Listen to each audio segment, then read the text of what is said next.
Yo, what is going on, guys? It's Leddy. Yo, welcome to So Serious Gaming, and today I haven't got a multiplayer video, I don't have a build video for you.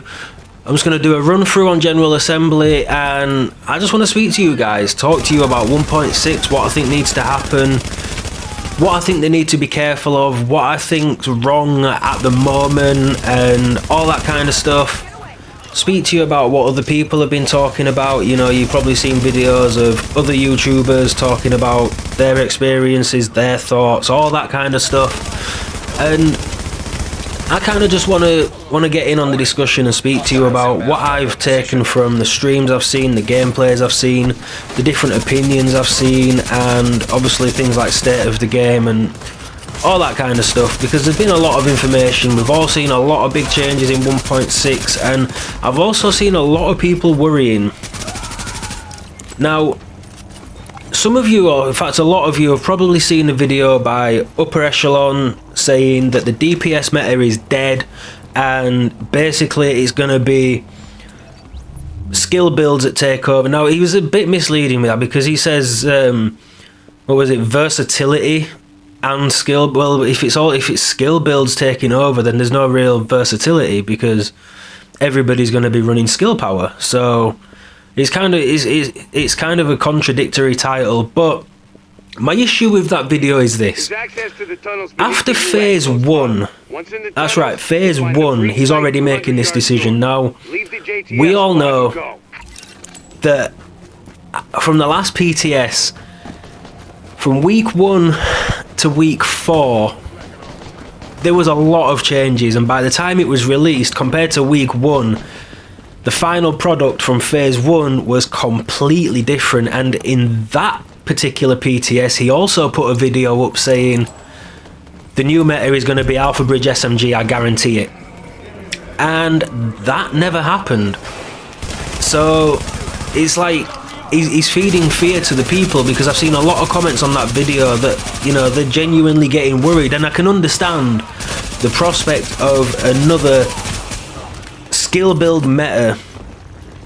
It's kind of scary, because look at what happened with the sticky bomb meta. That put a lot of people off. I wasn't too impressed with it. It wasn't fun for me personally. And you look at 1.3, it was heavily based around maxed out skills, and again, people hated it. I mean, the shotgun meta was a joke anyway, but when you take into account, you know, like the max smart cover and all of those different things, it kind of, for me personally, the skill power thing in 1.3 was more of an issue than the shotguns, in my personal opinion.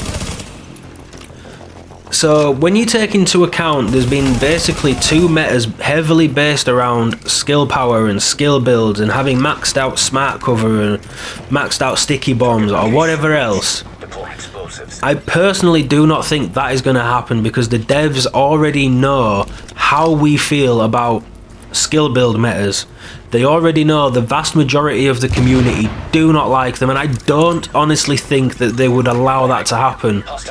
I could be wrong, and it could, but in my personal opinion, I do not think that would happen, for the simple fact they know already how bad we feel about those kind of metas already. The fact that we want to have a shooter, not a full-blown RPG with skills being, you know, front and center, so to speak. In my personal opinion, skills should assist you to get the kills. They shouldn't be the reason that you get the kills. The player's skill should still determine who wins that fight, regardless of anything else.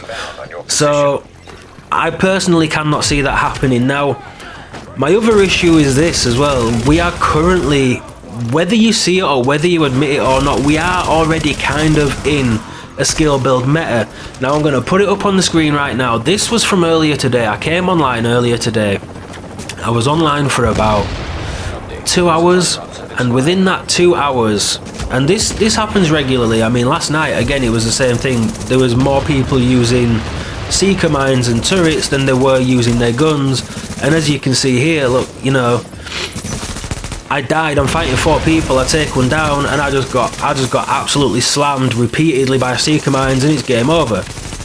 There was 0 player skill involved in them getting the kill. It was a case of they dropped them and the game did the rest of the work for them.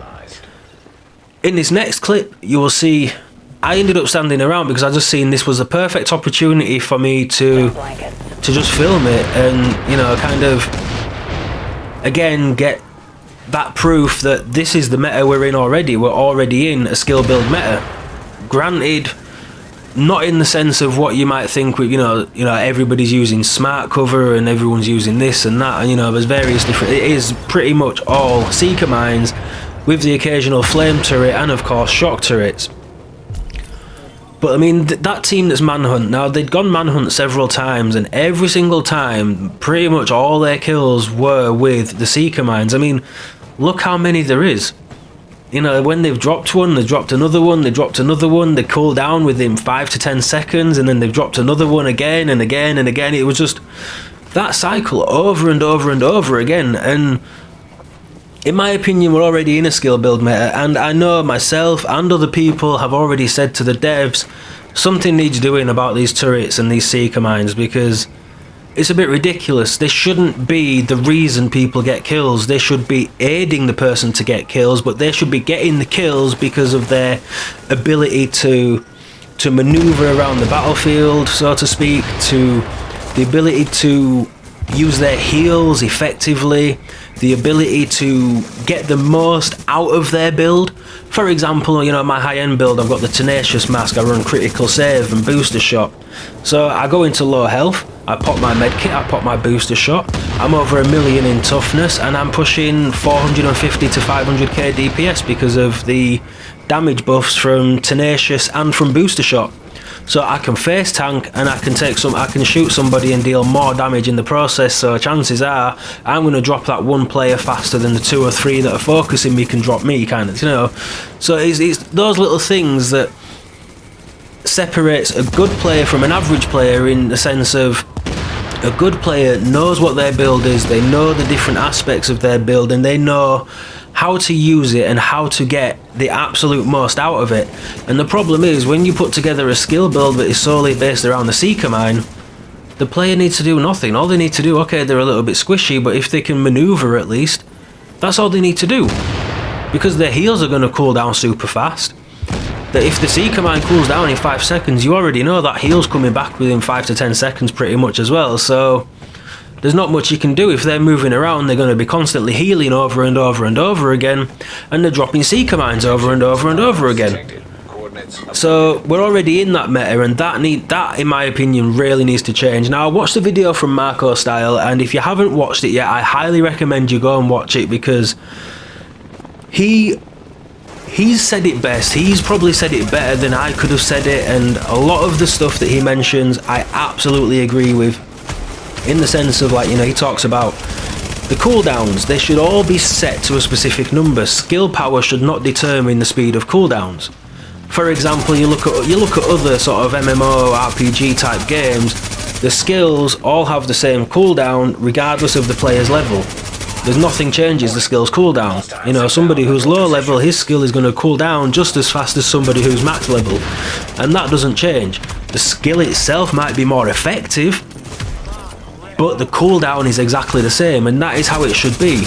If they want the difference in skill power, again, this was Marco Styles' idea, and this was something I never really thought of, but I think it's a really good idea. If you have low skill power, your skills are not going to be as effective. They're not going to work as well. You know, you're not going to get as big of a heal, you're not going to get as strong of a pulse, or whatever it might be. So give the lower skill power, the less effective skills, a slightly faster skill cooldown, and then the people with high skill power, because their skills, you know, their heals are going to be much bigger, their pulses are going to be much stronger, and, you know, the turrets or whatever else are going to deal more damage, they're going to last longer, all that kind of stuff. They should have a slightly slower cooldown, because that, you know, that is basically balance. You know, either one of them, keep them the same, or give low skill power a slightly faster cooldown and high skill power a slightly slower cooldown, because that's the only way you're going to balance it out. but they need to be careful with where they go with the skills, because at the moment it is, granted, in, you know, phase 1 especially, it was heavily focused around having people with high skill power, and that's not good. Now, the thing that bugs me is you see all these people complaining about this and that. This is OP, this is broken, that's broken. Don't forget, guys, this is that was phase 1 of the PTS. We've just gone into phase 2. So, you know, it's a lot's going to change. You know, we're going to be seeing, now we're in phase 2, we're going to be seeing all these different changes, and over the course of the next, you know, day or so, we might see people that have started to figure out, okay, now that's not as broken, or that's actually quite good, but now this is broken, and things like that. And that's the whole point of the PTS, is for the developers to figure out what they need to do, because they have a lot of changes to do. They're doing the right thing with what they're doing with the exotic weapons and things like that. The new DZ looks great. Last Stand looks great. But all that's going to be completely irrelevant if they absolutely screw up and just break the balance of the game and take player skill out of the game, anything like that. And that's what they need to be careful of, in my honest opinion. Now, the exotic weapons, I really like what they've done with them, but again, they need to be careful, because at the moment they're underpowered. They don't represent that, you know, that feeling you should have with a rare weapon. You know, they don't feel special. They look nice, and you know they're rare, and you know, some of them have got some pretty cool names, you know, but there's nothing special about them when you use them. There's no special talents. There's, you know, they just feel weak, is the best way I can describe them. So they need to be careful that they make them feel special, they give them some strong, unique talents, and that the power output, the damage output is just right. But they need to be careful they don't overstep the line and make the exotic weapons the go-to weapons. They still need to keep the high-end weapons like the M4 or the Lavoa as viable as possible, because if they don't, it's just going to break absolutely everything. And anybody that doesn't have those guns, for example, imagine if the Valkyrie came out. I can't remember what they've called them. You know, there's the pair, one's gold, one's silver. I've forgotten the names now, but imagine if they came out and they were the strongest SMG setup you could get, period. You know, an MP7, an MP5, anything like that could not stand up to it whatsoever. You've got a player that's got them, you've got a player that hasn't. The player that hasn't, he's not going to have fun, because he's like, well, I haven't got them.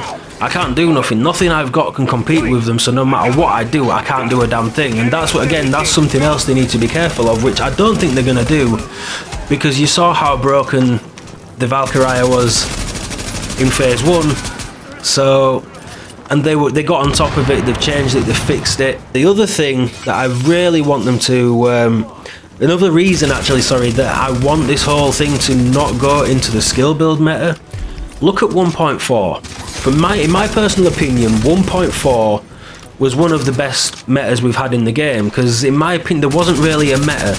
I mean, I ran Banshee with an assault rifle, I've seen people running Alpha Bridge with assault rifles, Alpha Bridge with SMGs, I've seen people running Lone Star builds, I'd seen all sorts of builds in the DZ, and every single one of them was viable, and every single one of them was killing people. And, you know, solo players in 1.4 probably had the best time that they've had for a hell of a long time, if not any time in the game. 1.4, I spent most of my time playing solo, even though I had people to play with, just because going in the DZ in 1.4 solo was fun, and it was doable. You know, anybody that's seen my solo DZ hints and tips video back in 1.4, that entire video was me going up against teams solo, and coming out on top every single time.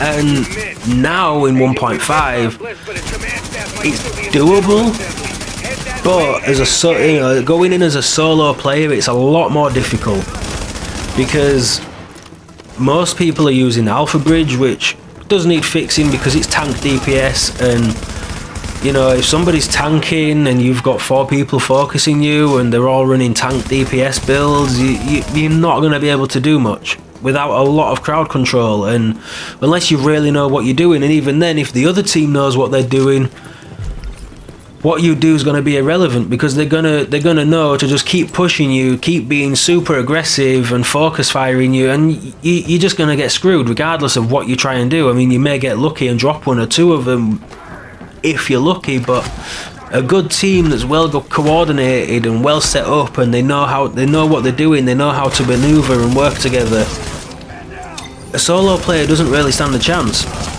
Whereas in 1.4 they did. You know, I can hold my own. I'm not going to say I'm the best player, I'm top tier or whatever else, but I can hold my own. I can do work in the DZ. Anyone that's seen my videos knows that. But 1.5, it doesn't matter how good of a solo player you are. 9 times out of 10 going against a 4-man, you're either going to struggle or you're going to get slapped. Occasionally you might find a team that's just not very well coordinated, they don't know how to use the builds effectively, and yeah, you can take them out easily, and that's cool, but most of the time people are going to have a tough fight. If not, they're just going to be fighting a losing battle repeatedly, because of how 1.5 is, especially when you take into account how many teams are running Seeker Mines, Flame Turrets and Shock Turrets. Like, it's insane. And most of them now as well, like, most solo players have noticed this. They can go at a team that's Rogue or Manhunt, and it'll be a 1v4, and the team will drop a Shock Turret and a Seeker Mine, and possibly even a Flame Turret or a second Shock Turret or a second Seeker Mine for one player. Now, is 4 people focusing that one player not enough? You need to throw all these OP skills down at the same time? It's not fun.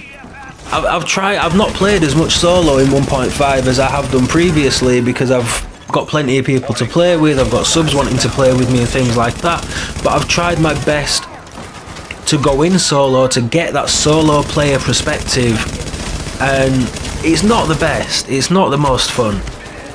So yeah, I mean, like I say guys, just try not to worry too much. I understand that at the moment there's a lot going on, there's a lot of changes happening, there's a lot of things that appear to be broken, there's a lot of things that are actually broken right now, but don't forget, this is a test phase. You know, phase 1, Marco Style said it, Marco Style was at the ETF, and he says phase 1 of the PTS was pretty much exactly the same as what they played at ETF. So, you know, that tells you just how raw the first phase of the PTS was. Is the fact that it was so close to being what they played at the ETF that there's very few changes from it, which suggests that it was pretty much in the very first build stage, so to speak. So you can imagine just how many changes have got to come. I've seen things in the PTS like bugs that they said they're going to address that haven't been touched yet, which also suggests that they've still got work to do, they're still working on things and whatever else. So, you know, just try and bear in mind guys, these changes, they're going to keep happening, and they're going to happen week on week. Just make sure, rather than ranting in random videos, comment sections, or ranting on Facebook groups, or ranting to random people on Twitter that have a difference of opinion to you, get on Reddit, make the discussions, get involved in discussions, send the tweets direct to the devs on Twitter over, you know, Massive's Twitter account, or even Hamish's Twitter account, because all these things they're going to be reading and listening to, they're going to take them into account, and that is going to help towards the final product. Whether you're in the PTS or not is irrelevant, you know, because anybody like me who's a console player knows how different it plays on console compared to PC. So we need to make sure that us guys on console are trying to get our messages across to them as well, to make sure that we have as good an experience as possible, and it's not just the PC players that are giving their opinion and making the game feel more like a PC game even though it's coming out on console as well, if that makes sense. So yeah, that's kind of like a few of my opinions. I don't want to go too much into it because there's a hell of a lot I could talk about, and I could make this video like an hour plus long. But that was a few things I kind of wanted to touch up on because it's, you know, it's things that I'd seen, and they were kind of, I think they were kind of the big talking points at the moment, and they were mainly what I want to touch up on. I might do another video soon and go, you know, into some more things that I want to see change, because there's a lot more I want to see change. Obviously, the change in the talents and reducing critical save and boost critical save, all that kind of stuff, and that needs to be done. I mean, my tank DPS build, if I proc on the move, critical save and booster shot, I go up to 3.6 million toughness on my final measure build if I proc those three together. So, and 3.6 million toughness, that's insane. I've literally had 10 people running circles trying to shoot me, and they just can't do no damage to me because I'm just too tanky. That needs to change. So yeah, don't worry too much, guys. Like I said, there's going to be a lot of changes. What you saw last week is going to be different to this week. What you see this week is going to be different to next week, and so on. And what you see in the last week is going to be different to launch. So again, keep the discussions going, but try and make sure you put in your messages to the developers themselves, because that's how you're going to get your voice heard, and that's how we're going to make these changes happen, is if we keep voicing what we want to see change, what needs to be changed, all that kind of stuff. If we keep voicing that to the developers, it's going to get done. I'm going to wrap it up there, guys. If you enjoyed this video, make sure you hit that thumbs up. Drop your comments below, tell me what you think, tell me what you think needs to change, what you think is broken. Maybe there's something that I missed sort of explaining that fits into something I was talking about. Excuse me. Whatever it might be, just drop your comments below, guys. Let me know your thoughts, let me know what you want to see, because I'm also going to be taking people's opinions, thoughts, and you know, not just giving my opinions to the devs, but I'm going to try my best to put forward what people have said on my comments to the devs as well. They may listen, they may not, I don't know, but I'm gonna do it because I want to try my best to make sure that it's a success and it works. So yeah, drop your comments below, hit the thumbs up if you enjoyed the videos. If you're new to the channel, make sure you subscribe. Have a great day, guys. I'll see you in another video. Peace out.